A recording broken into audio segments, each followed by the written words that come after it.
wabarakatuh.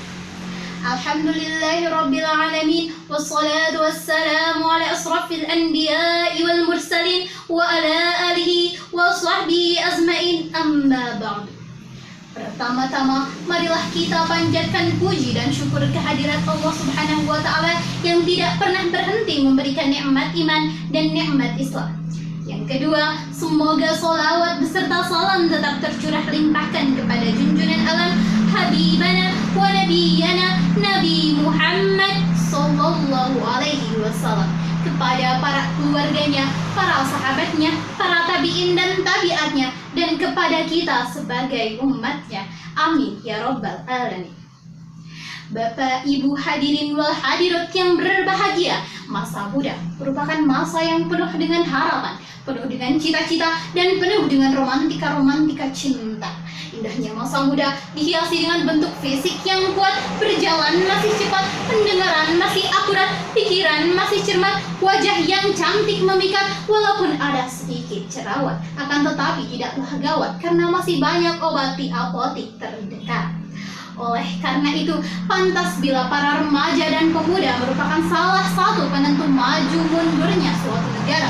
Sesuai dengan fitrahnya, pemuda dan remaja merupakan tulang punggung suatu negara, penerus estafet perjuangan terhadap agama dan bangsanya. Seorang pujangga Mesir yang bernama Syekh Mustafa Al-Ghayaini lewat sebuah sairannya yang indah pernah berkata, sesungguhnya di tangan pemuda lah letaknya suatu umat, dan di kaki mereka terdapat kehidupan umat. Mengingat betapa pentingnya remaja dan pemuda sebagai generasi penerus bangsa, maka pada pertemuan yang berbahagia ini, izinkan saya, Sylvia Jultika Sari Febrian dari Mandua Tasikmalaya, menyampaikan sebuah pidato yang berjudul Remaja dan Pemuda sebagai Generasi Penerus Bangsa. Sebagai landasan awal, marilah kita simak firman Allah Subhanahu wa Ta'ala dalam surat An-Nisa ayat 9 yang berbunyi,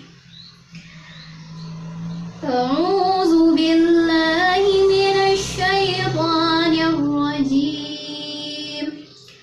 Bismillahirrahmanirrahim.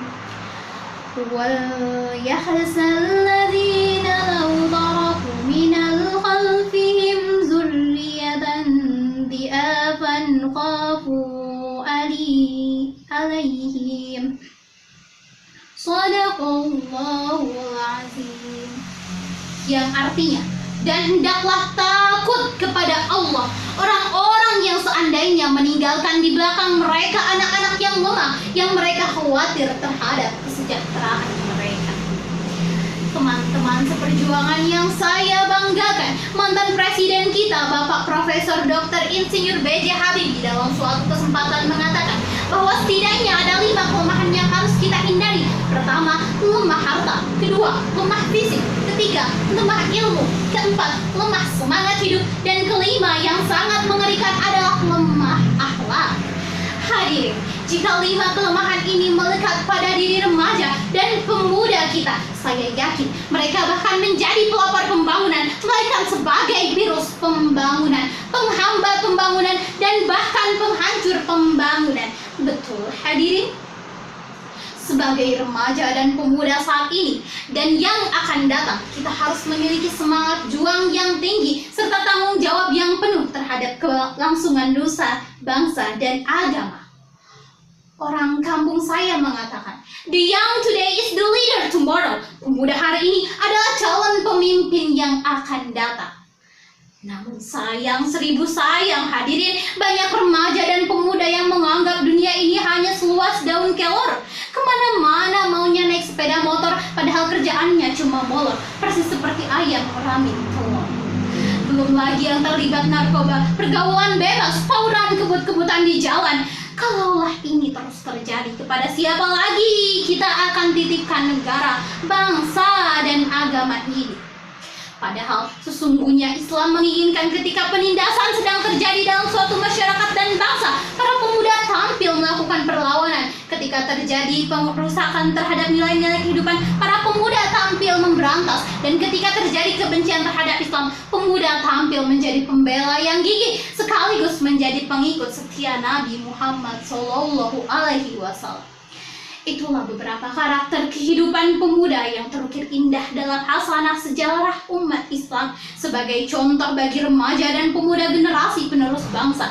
Mari kita renungkan firman Allah Subhanahu wa Ta'ala dalam Al-Quran Surat Al-Kahfi ayat 13 yang artinya, kami kisahkan kepadamu Muhammad cerita ini dengan benar. Sesungguhnya mereka adalah pemuda-pemuda yang beriman kepada Tuhan mereka, dan kami tambahkan pula untuk mereka petunjuk. Maha benar Allah dengan segala firman-Nya. Hadirin wal hadirat yang berbahagia, Ashabul Kahfi merupakan simbol pemuda beriman dan teguh pendirian, kuat mempertahankan iman, pemuda-pemuda gagah yang pandai mempertahankan akidah, dan pemuda-pemuda idaman yang pintar membela keyakinan. Bagi mereka, lebih baik mati berkalang tanah daripada hidup bercermin bangkai. Oleh karena itu, sebagai remaja dan pemuda selaku generasi penerus bangsa, mari kita sing-singkan lengan baju, kencangkan ikat pinggang, langkahkan kaki untuk bekerja dan beramal demi kemajuan bangsa yang kita cintai ini.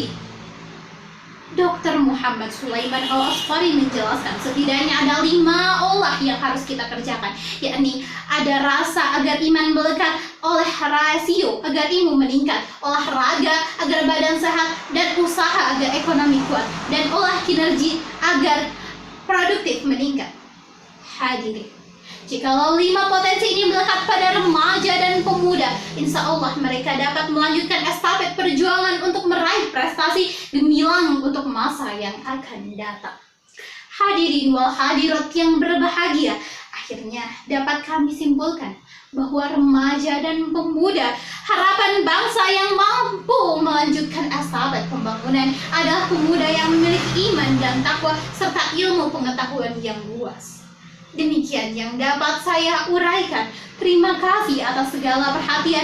Mohon maaf atas semua kekhilafan. Mudah-mudahan bermanfaat bagi kita semua. Akhirul kalam. Wassalamualaikum warahmatullahi wabarakatuh.